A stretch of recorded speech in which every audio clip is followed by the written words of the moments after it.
බලන්න තුන්වෙනි ගාන.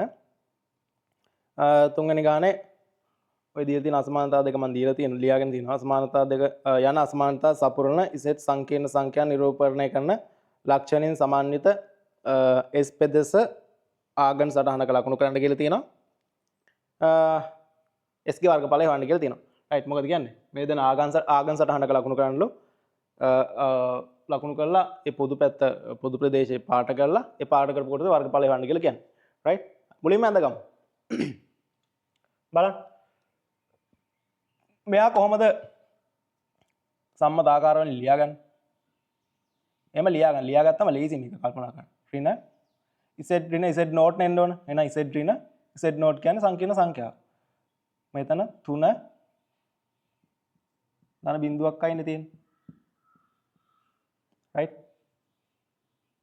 ප්‍රශ්නයක් නැහැ මෙයාමනේ මේ තියෙන්නේ. වරාන්සුළු වුණාම මෙයා එනවා. හරි. එතකොට මේ තියෙන z නෝට්. එහෙනම් මොකද වෙන්න ඕන?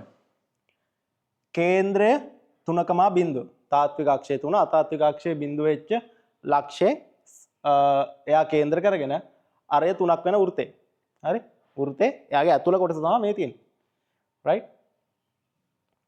එහෙනම් මොකද වෙන්න ඕන? ආගම් මේ ප්‍රස්ථාරය අන්දා කේන්ද්‍රය 3 වෙච්ච කේන්ද්‍රය 3,0 වෙච්ච අරය 3ක් වෙච්ච වෘත්තයක්.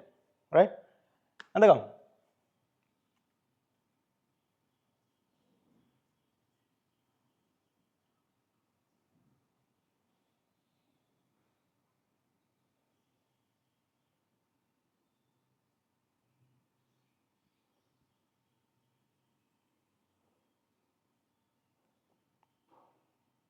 රයිට් මම ඉස්සලා වෘත්තේ මේක ඇඳ ගන්නම්. ඇඳගෙන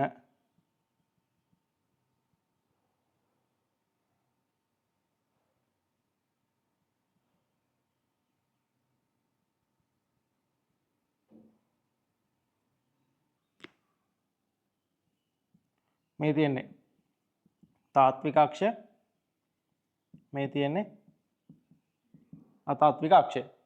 රයිට් මෙයාගේ කේන්ද්‍රය මෙන්න මෙතන කියලා ගමු. එහෙනම් ඔය කියන්නේ x 3යි සෝරි තාත්වික අක්ෂය 3යි y බිඳුව කියන්නේ මෙන්න මෙතනනේ. මෙන්න මේ පොයින්ට් එක කේන්ද්‍රය කරගෙන අරය 3ක් වෙච්ච වෘත්තයක්. රයිට් හරිනේ. මෙයා කේන්ද්‍ර කරගත්තා අරය 3ක් වෙච්ච වෘත්තයක්. අරය තමයි මේ තියෙන්නේ. රයිට් ඊගාට කවුද කියලා තියෙන්නේ? බිඳුවට වඩා විශාලයි ARGZ කුඩයි 5 බෙදීම 6. ඒ කියන්නේ බිඳුව ඉඳලා 5 බෙදීම 6ක්. ඒ කියන්නේ අංශක 30ක්. මෙන්න මේ රේඛාව. මේක අයිති වෙන්න ඕන. ඔන්නම. හරිනේ.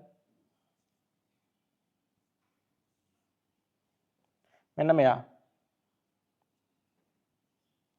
5 බෙදීම 6යි. රයිට්.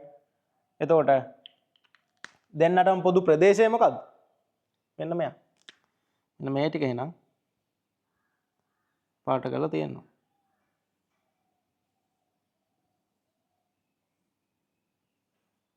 හරිනේ. ඔන්න ඒ කොටස තමයි ඔය මෙයාලා ඉල්ලන ප්‍රදේශය. රයිට්. දැන් මොකද කියන්නේ? මෙයාගේ වර්ගඵලය හොයන්න කියලාත් කියනවා.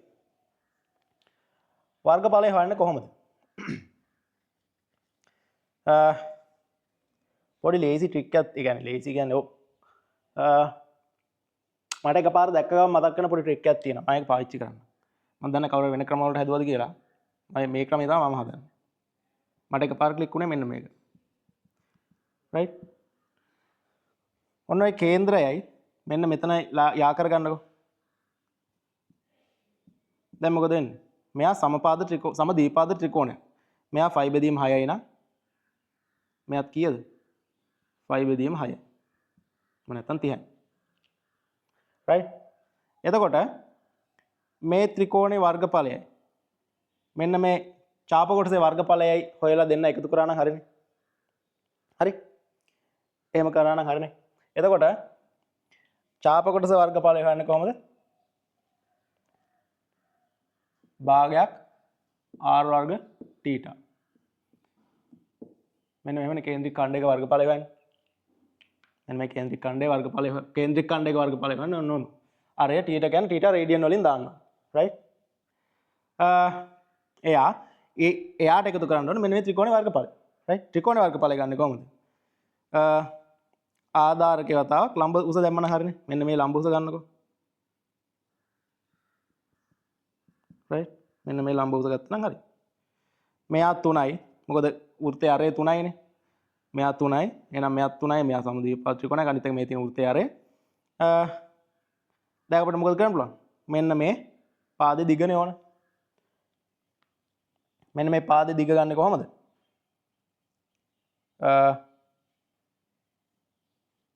මේ ඍජුකෝණී ත්‍රිකෝණයක්නේ. මෙන්න මේ ඍජුකෝණී ත්‍රිකෝණේ 3ක් sin 5 බෙදීම 6 කියලා ගත්තා නම් හරිනේ ලම්බ උසට. ලම්බ උස කියලා කියන්නේ 3ක් sin 5 බෙදීම 6. right? හරි. එහෙනම් ආධාරකේ එතකොට ඊට පස්සේ මෙන්න මේ ආධාරකේ දෙක ගන්න කොහොමද? දැන් මේ ත්‍රිකෝණයේ වර්ගඵලය හොයන්න ත්‍රිකෝණයක වර්ගඵලය කියන්නේ භාගයක් ආධාරකයේ ගුණ කිරීම ලම්බ උස. දැන් ලම්බ උස කියන එක අපි ගත්තා. ආධාරකය මෙන්න මෙයානේ. මෙන්න මෙයානේ ආධාරකය. එයා ගන්න කොහොමද? මෙන්න මේ කොටස ගන්න පුළුවන් අපිට 3ක් cos 5 බෙදීම 6 කියලා. මෙන්න මේ කොටස ගන්න පුළුවන් 3ක් cos 5 බෙදීම 6 කියලා. එහෙනම් 3ක් cos 5 බෙදීම 6 3ක් cos ධන 3ක් cos 5 බෙදීම 6 කියන්නේ මෙන්න මේ ආධාරකය. හරි? එහෙනම් ආධාරකයත් හරි ලම්බ උසත් හරි එහෙනම් ඉතින් ත්‍රිකෝණයේ වර්ගඵලය ගන්න පුළුවන්. කේන්ද්‍රික ඛණ්ඩයේ වර්ගඵලය ගන්න මොකද ඕන? අරය දන්නවා කේන්ද්‍රික ඛණ්ඩේ θ රේඩියන් වලින් ඕන. ඒ කියන්නේ මෙන්න මේ කෝණේ රේඩියන් වලින් ඕන. ඔන්න ඔය කෝණ රේඩියන් වලින් ඕන. ඔය කෝණේ ගන්නෙ කොහමද? මේ කෝණේ ගන්නෙ බලන්න මෙන්න මේ ත්‍රිකෝණේ. මෙන්න මේ ත්‍රිකෝණේ පාදයක් දික් කරලා තියෙනවා. ඒ පාදයක් දික් කිරීමෙන් බාහිර කෝණයක් හැදිලා. අන්න ඒ බාහිර කෝණය අභ්‍යන්තර ප්‍රතිරෝධ කෝණ දෙක එකතුවට සමානයි. ඒ කියන්නේ 5 බෙදීම 6 5 බෙදීම 6 එකතු කරාම මෙන්න මෙයාට සමානයි. 5 බෙදීම 6 කියන්නේ 30යි. මෙයා 30යි. එහෙනම් මෙයා 30යි 30 එකතු කරාම 60යි. එහෙනම් මෙයා 60යි. හරි. අන්න t-ටත් හරි. රේඩියන් වලින්ම ගත්තා. right? දැන් හරිනේ කතාව. මම දාගන්න මෙයා O A B C D කියලා මම දාගන්නම්. හරි. C D කියලා ලක්ෂ ටික ලකුණු කරගන්නම්කෝ A B C D කියලා. හරි. එහෙනම් දැන් අපෙන් අහන්නේ අඳුරු කළ කොටසේ වර්ගඵලයනේ. අඳුරු කළ කොටසේ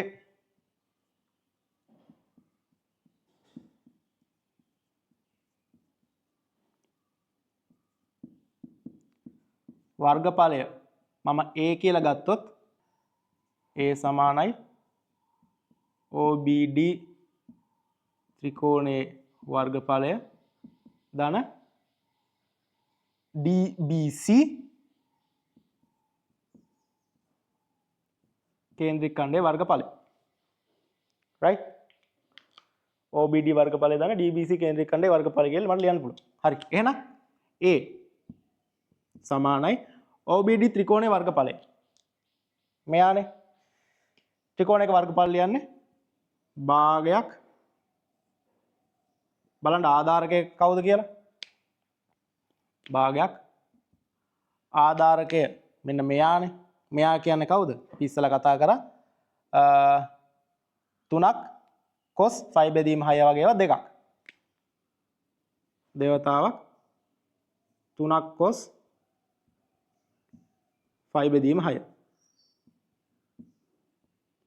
right? ඔය තියෙන ආධාරකය. වතාවක් ලම්බ උස කියන්නේ කවුද? මෙන්න මෙයා. මේක ලම්බ උස. ලම්බ උස කියන්නේ කවුද? 3ක් sin 5 බෙදීම 6.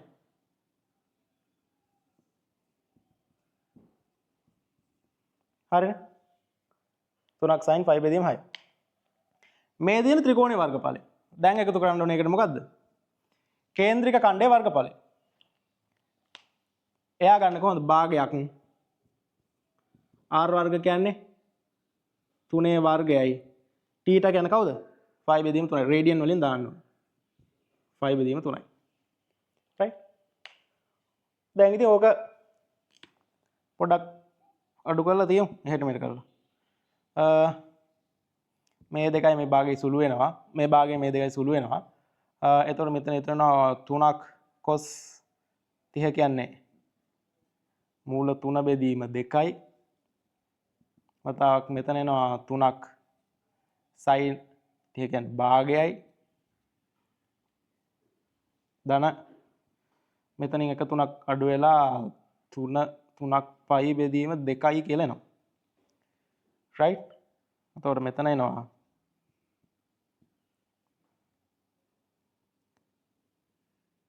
9යි වර්ගමූල 3 බෙදීම 4 ධන 3ක් පයි බෙදීම 2 කියලා එනවා. හරි? මේක වර්ග ඒකක කියලා තියන්න. මීට වඩා ඉතින් සුළු කරන්න බෑනේ මේක. මොකද තියන්න. වර්ග ඒකක කියලා තියන්න. ඕකටත් තියන්න එහෙම අවුලන්නේ තියන්න. හරි? ඔච්චරයි. හරි? බොහොම ලේසි ගානක් ඉතින් අර මෙතන අර මේක ඇඳ ගන්න එක නම් ඉතින් සාමාන්‍ය සිද්ධාන්තනේ. මේක ඇඳ ගන්න එක සිද්ධාන්තනේ සාමාන්‍ය මේක ඇඳ ගන්න පුළුවන් ඕන කෙනෙක්ට. වර්ගඵලය හොයන එක ඔන්න ඔය අඳුරු කරලා තියෙන කෑල්ල ත්‍රිකෝණයකටයි කේන්ද්‍රික ඛණ්ඩයකටයි කඩා ගන්න ඕනේ. හැබැයි ඉතින් ප්‍රශ්නේ තියෙන්නේ කේන්ද්‍රික ත්‍රිකෝණේ වර්ගඵලය නම් හොයාගන්න පුළුවන් ප්‍රශ්නයක් නෑ. ඔය කේන්ද්‍රික ඛණ්ඩයේ වර්ගඵලය හොයනකොට අර සූත්‍රය මතක තියෙන්න ඕනේ. ඒක නැත්තම් ඉතින් අනාතයි. හරි? දාගන්න. ඔක් කළා දැන් මෙතනටත් ලකුණු කීයද? 25යි. right?